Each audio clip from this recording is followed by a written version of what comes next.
Mouths, the podcast for MotoGP, motorsports, and more. I'm your host, Zoe, and apparently Zoe has a joke.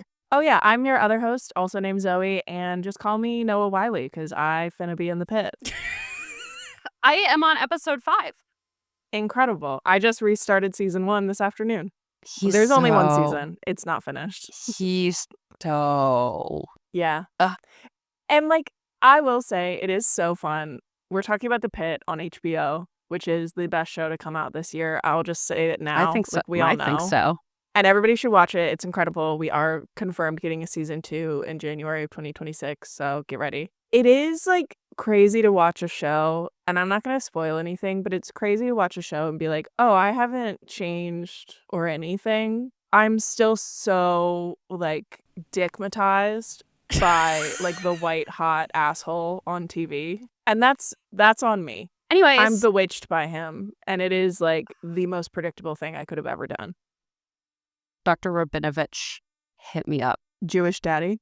Jewish trauma daddy.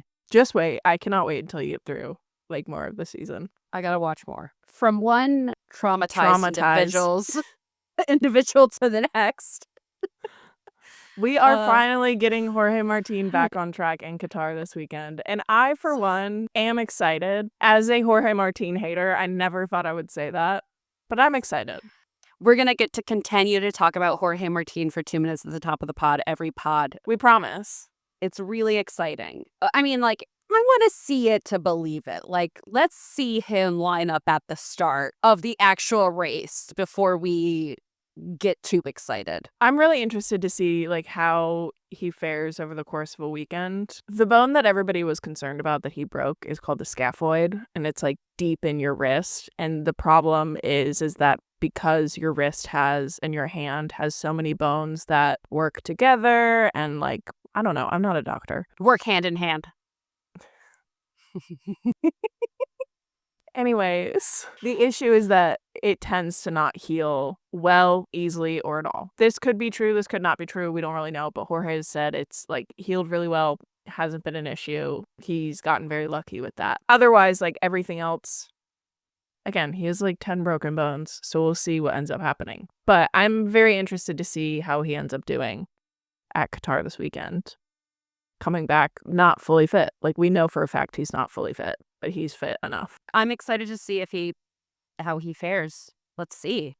I don't want to wish malfeasance on malfeasance. How do you say that?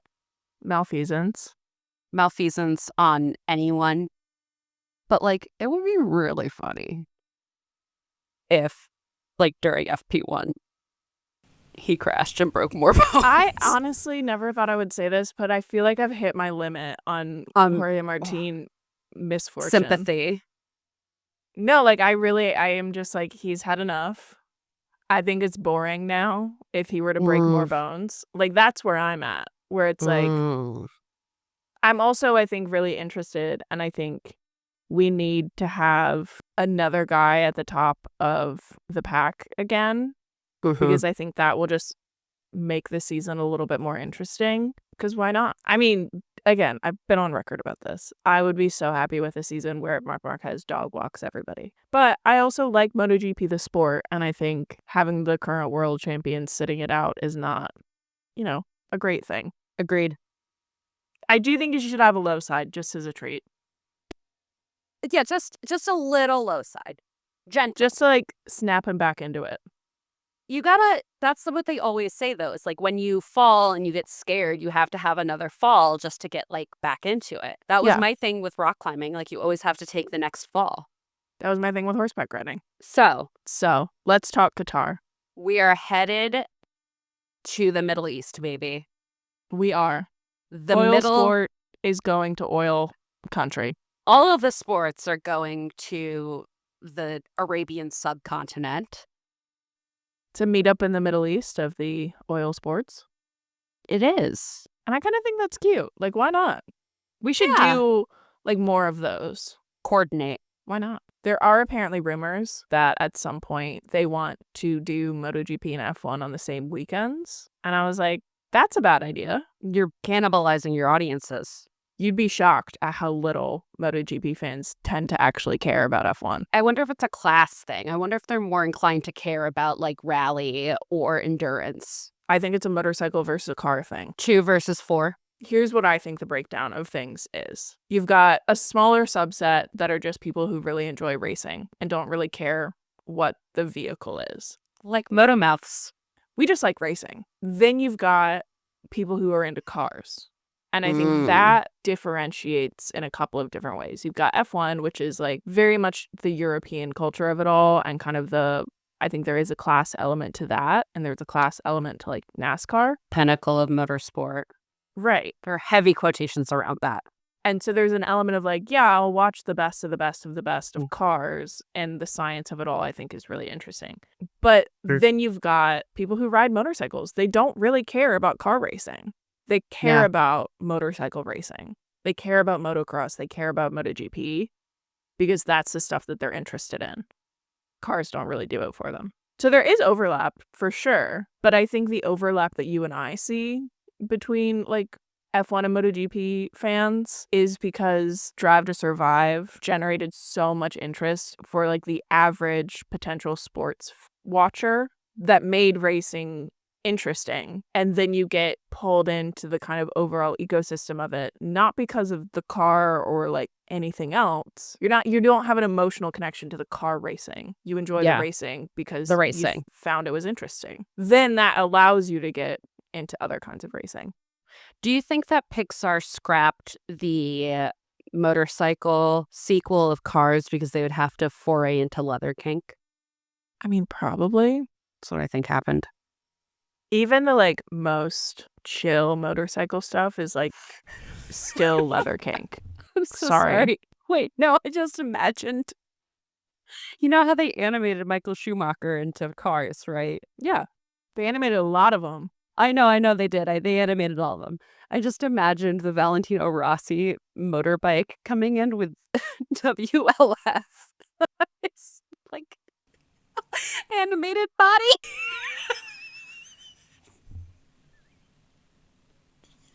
Wait, but what would it be though? Because it wouldn't be pussy. Oh my God.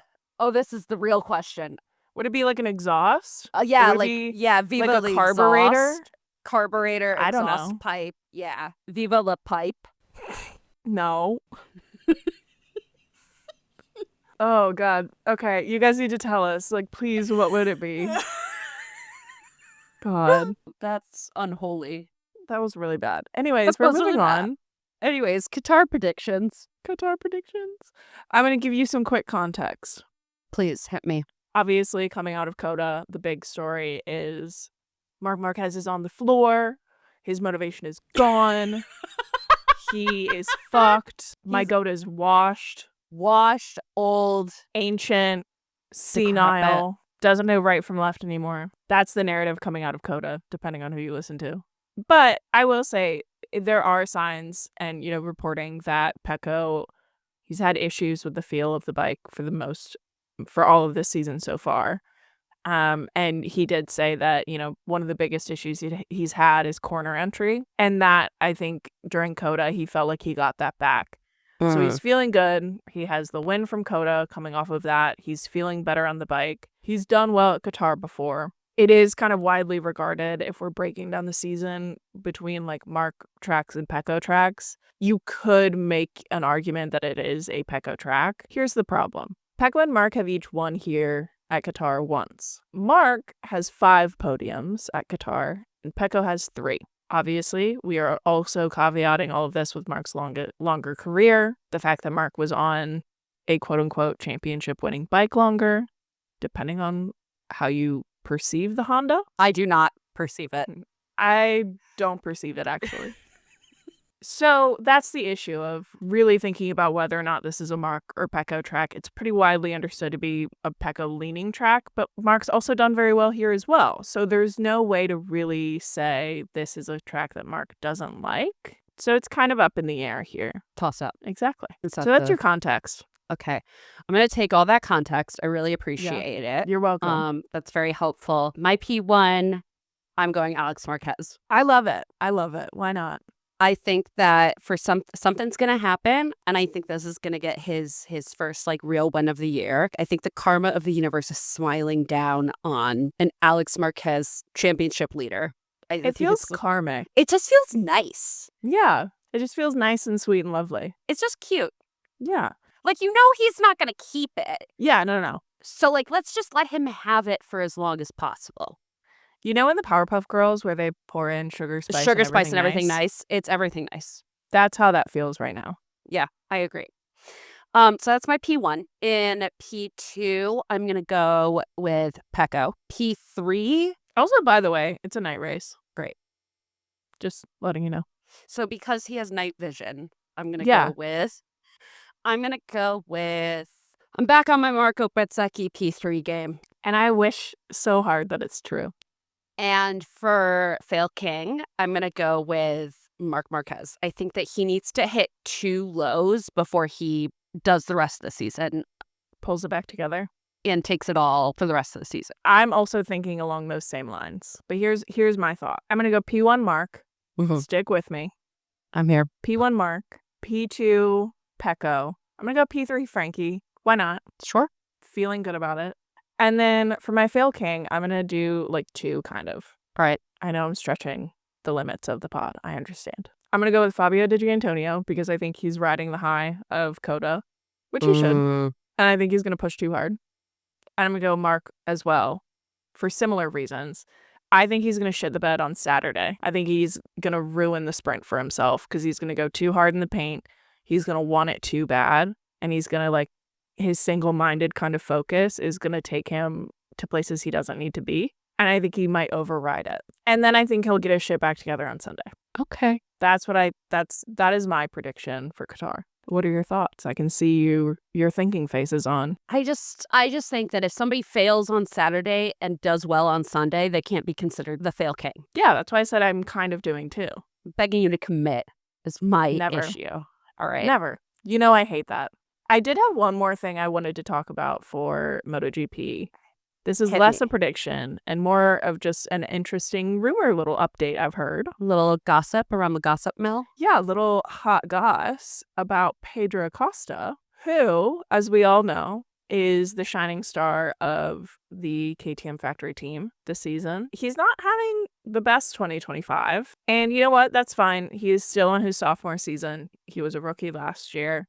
He's still figuring it out. But KTM has obviously famously had their financial issues this year. And there's some pretty substantial rumors that Pedro Acosta is looking to get out of his KTM contract for 2026. So not get out of it in the year 2026. He wants out of it for the 2026 season. So my question is, if you were on his team, where would you go looking? Gresini? That's interesting.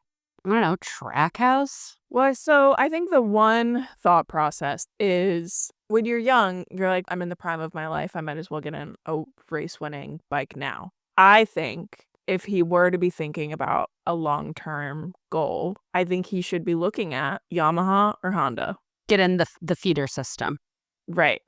I think he needs to be getting on one of those bikes because right now their progress is looking good. Regulations are changing. So we don't really know what's going to happen. If you're thinking long term, I think that's the way to go. Should we turn our attention to the great wide world of motorsport?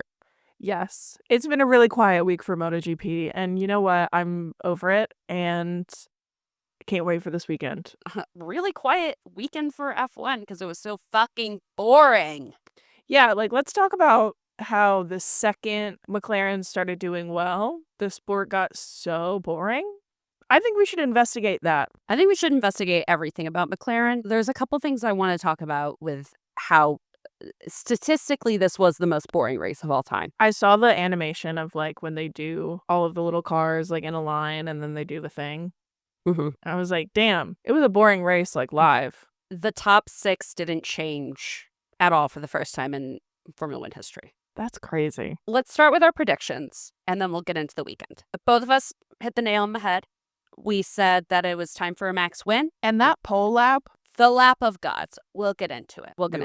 So great job, both of us saying Max win. In P2, you said Lando. I said Oscar. So good on you for being correct. Love that. In P3, you said Oscar. You got top 3, baby. Way to go. It's almost like I'm a fan and I can see the future. And then I gazed into my orb. I said Yuki. We were being positive. We were being positive. He did not, your reverse curse worked. He did not fail by any means. I mean, he certainly did better than. Yeah. And my fail king was Lando Norris. And I think that I got that right. I think our fail king choices were really interesting this weekend because Yuki by no means, I think, fully failed. No, I think he had a better Sunday than he had a Saturday. You're right. It's the qualifying, and that didn't set him up for success. And he said that. I think he said they were trying to like finagle his setup, and it just didn't go the way that they thought it would, and that kind of screwed him over. If I'm being honest, having the confidence to say, let me go fuck around with my setup on the first weekend I'm in a Red Bull, which is notoriously one of the hardest cars to drive in the world, that implies a level of confidence and security in the car that I think is incredibly positive. I think it bodes well. And then he had an okay Sunday. He had an okay Sunday, and also still did worse than him. And Isaac had a great weekend. Isaac, my beloved, beautiful baby boy, my baby capybara, I love you. Congratulations on your first points. I wish nothing but your success and internal happiness and joy. I love you so much. Are we calling them had joints? Had joints. I like had joints. Had joints. Because it's like he had a joint. He did. He sure did. He flew so high. So pleased. He was really cute in his like post-race thing. He was like, well, Suzuka's my favorite track. I was actually just waiting to score my first points here. That's why I didn't score in Australia and China. He's so cute. I'm literally like blushing. I think he's adorable. So cute. He's so cute. I want to pinch his cheeks. But to get back to Fail King. Yeah, your fail king, Lando Norris. Lando Norris, serial fumbler. We all know this. And also, George Russell was absolutely right. If Max Verstappen was in that car, he would be 30 seconds, 40 seconds, 50 seconds. He would be lapping P2 if he was in that McLaren. I agree. The fact that Max Verstappen can pull a perfect lap out of a shitbox car and maintain his lead in that shitbox car to the point where even Red Bull was surprised. They were thinking, oh, we hope he'll hold on to P3 once the McLarens pass him. Yes, I saw that. I think this weekend just goes to cement Lando Norris is a fine driver. He's fine. He does not have what it takes. And I think, because I was thinking about when you were talking, I was like, wondering what you were going to say. And for some reason, I thought you were going to say something along the lines of like, this is one of those drives that really shows you how good Max Verstappen really is. And I was thinking about it and I was like, but there have been so many of those drives. There have been so many. I mean, Brazil obviously comes to mind from last year, which is, I think, a generational race. And I think we always like to forget that Max is inevitable. He just is. I don't think it was a great race for Max. I think it was a good race for Max. I think it was a good race. I think it was a race that he held together. I think it was a bad race from Lando Norris. And I think that the only reason why he wasn't further down in the order is because McLaren is protecting him. And they will not let Oscar race, which is really starting to piss me off. Oh, that was crazy. And honestly, I'm kind of mad at Oscar too. You know what? I've been banging the drum the whole time. I've always said that I feel like Oscar has like hidden depths. If we're looking at Oscar and Lando, Oscar feels like the one who has the fire in his belly to actually go the distance and like make it work. It's only one weekend and I get that. I'm not feeling that confident about that anymore. It's gotten to a point where it is truly like Oscar, like you are letting these people walk all over you. And I just wonder like what he thinks the long view of his career is, because he and Lando aren't that far apart in age. And so it's not like there's ever going to be a point in time where Lando retires and then suddenly Oscar's in a great spot. Like if I were McLaren, and I'm thank God every day I'm not. Yes. Oh my God. My thought process would be much like it was with Daniel and Max. We'll win with Lando and then they can race. Yeah, but clearly, like, we know that didn't work. They want Lando to win his championship. Yeah. And then it's like, well, if Oscar gets in a position to get one, we'll, like, help him out. Yeah, then we'll let them race. I understand. Here's why I'm not totally down on Oscar yet. Yes, he is in this championship fight, but technically Lando is leading the championship, if only by 1 point at this point. I just think you don't want to fuck it over so early in the year. Like, if he's still doing this by Monaco, then I would be concerned. But here's the thing. If not now, when are they going to race? If not at the very beginning of the season, when it is clear that McLaren has the best car on the grid, if you're not racing now, when we still have, 4/5 of the season to make up for any mistakes, when are you going to race? Such a great question, Rabbi Hillel. Is that a compliment? Yes, he's the one that does the if not now, when quote. Oh, yeah. It's a good one. He really hit it out of the park with that. Yeah, yes, I agree with you. I think that McLaren has gotten enough heat this weekend because, like, the thing was, it was like, you both have him in the championship. It would still be second or third. And maybe Oscar could have gotten him in first because clearly Lando couldn't because he's a serial fumbler. And his only, like, quote unquote, decent attempt the entire race was to, like, mow the lawn. Like, that was the stupidest thing in the entire fucking world. That was so stupid. He pushed me off the track. Shut the fuck up. I don't understand why anyone thinks they can overtake Max on the inside or the outside and not know what's going to happen. Also, it was just so... Like, that's what happens when you try and overtake Max on the outside of the apex. You can't do that. Like, what do you want me to say? I mean, but here's the thing. I think McLaren got enough flack over the last weekend of them not letting them race. They're both in the championship fight. If you could have prevented a Max win, because now, if they had prevented a Max win, now the championship wouldn't be down to 1 point. Yeah, exactly. And I think if they have any brains, and I'm not sure they do, they would recognize that and would let them race in Bahrain. What all of this is really showing me is that McLaren is racing with a fear mentality. Oh, 100%. 100%. It's not just McLaren that's racing with a fear mentality. It's Lando Norris. Oh, yes, 100%. 100%. Can I also, this is quite fun. There's 1 point between P1 and P2 in the F1 championship, and there's 1 point between P1 and P2 in MotoGP's championship. I like that. I know. It's kind of fun. Nice symmetry. And they're both meeting in the middle. Middle East. Bahrain predictions. Yes. Would you like to go first? Yes. I think we're going to go with a P1 of, I want to say Max again.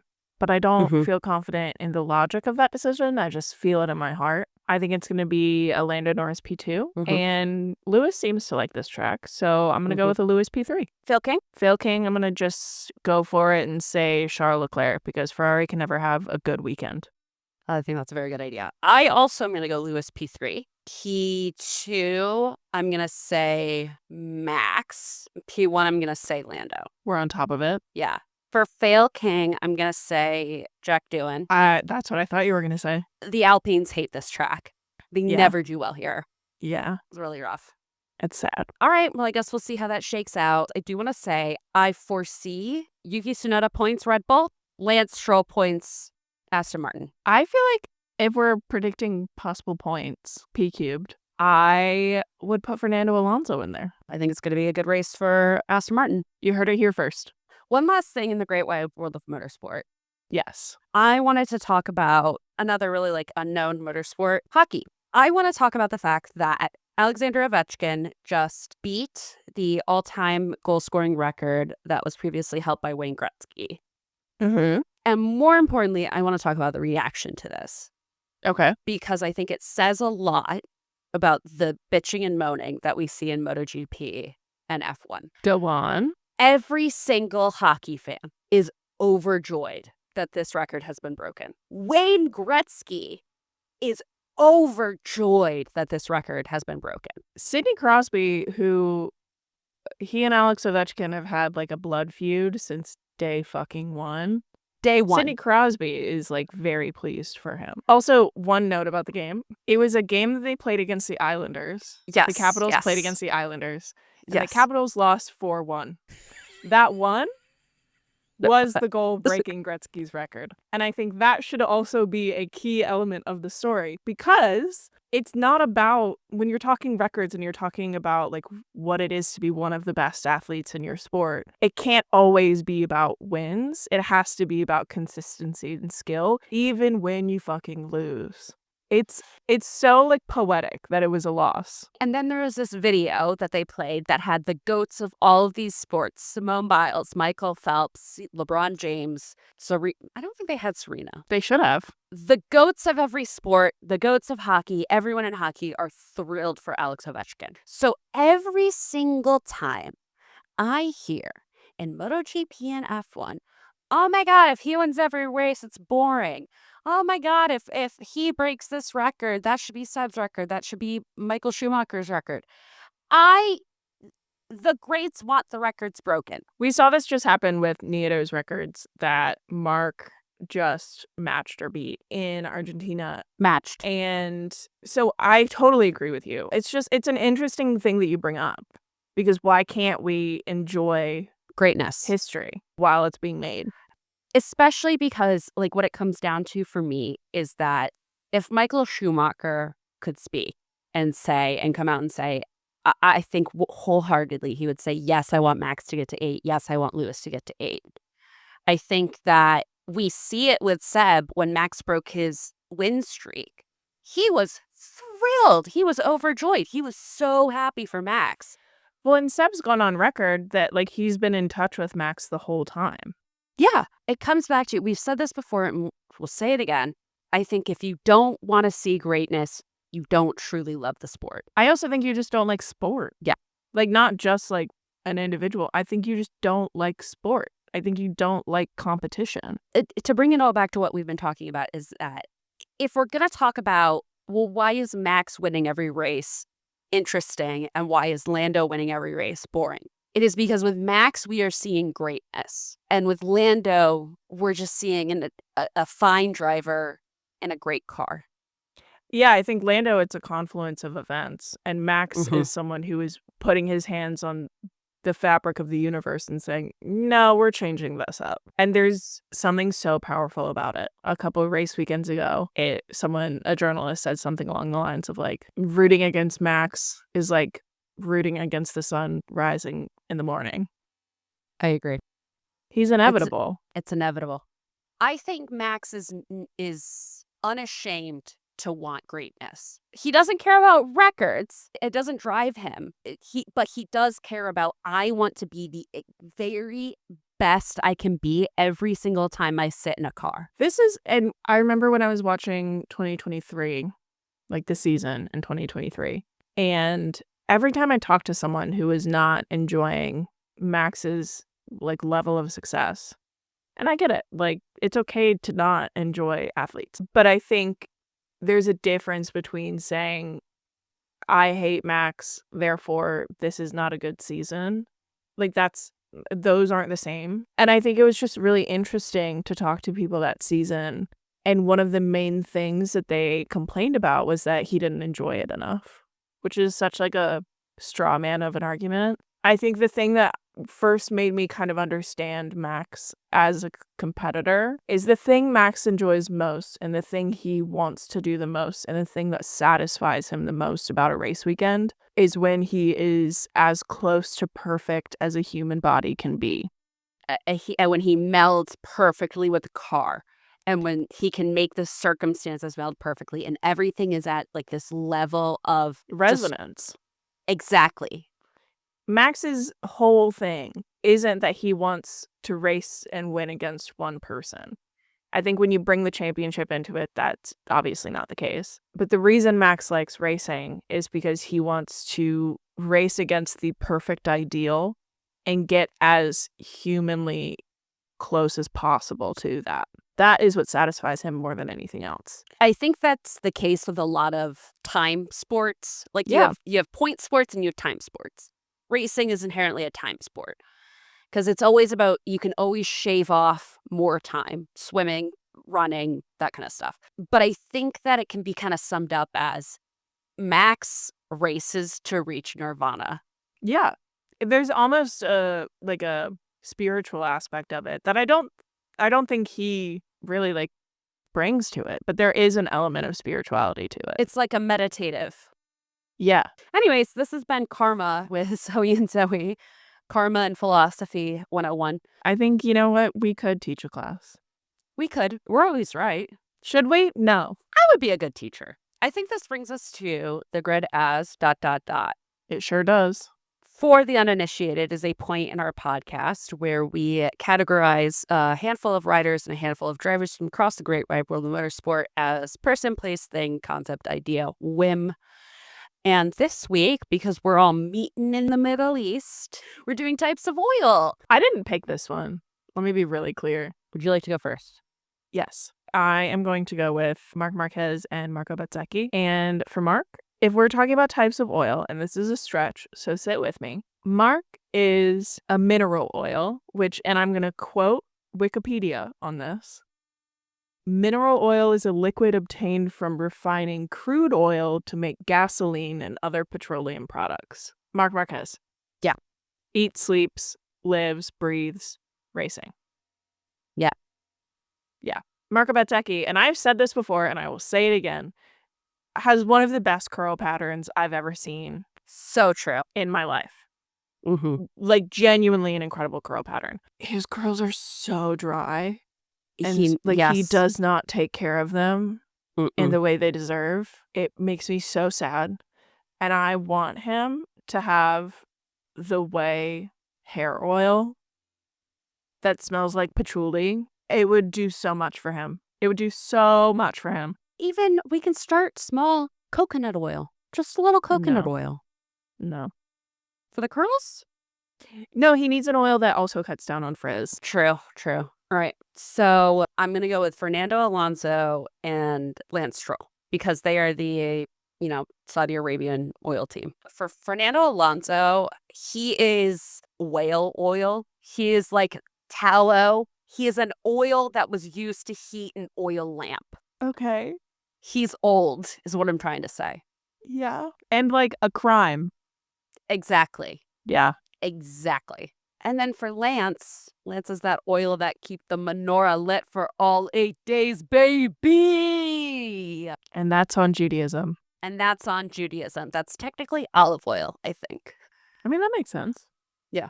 So I guess I never think about olive oil being like a flammable light source. It's not supposed to be. It's just a delicious drizzle. It has a very high smoke point. That's what it is. Yes. I think we nailed it. Lance is the miracle of light, and Fernando's an ecological crime. Exactly. As they are now. He is also, frankly, to be real, he is the dinosaur bones that are crushed up to make oil. Yeah. God, he really has it all, doesn't he? He does. Can I go for a third? Yeah. I could go all day. Kimi Antonelli. He is the oil anointing baby Jesus. No, Kimi Antonelli is the Pope. Blessing people with oil. Kimi Antonelli is oil on the forehead. Yeah. Because of puberty and also Christianity and iconography. That is a good one. I think Marc Marquez is also like the oil you put on yourself when you go to like the beach to tan. Like tanning oil? Dude loves a thirst trap. I was going to say that Lewis Hamilton was an oil painting. Oh, that's really good. I know. That's a good one. Anyways. Now that we've talked about oil for 4 minutes, we have done our predictions for Bahrain and also Qatar. So after the meetup in the Middle East, we'll be back to kind of discuss everything that happened. So I believe that brings us to the end of the podcast. Go ahead and give us a follow on Instagram, TikTok, Threads, YouTube. We are on all 4 of those platforms, and who knows, maybe more soon. Make sure to also follow, subscribe, rate, comment on the podcast. I don't really know all of the mechanisms, but do them if they exist. And that's it for us. Let's keep chatting soon. Bye.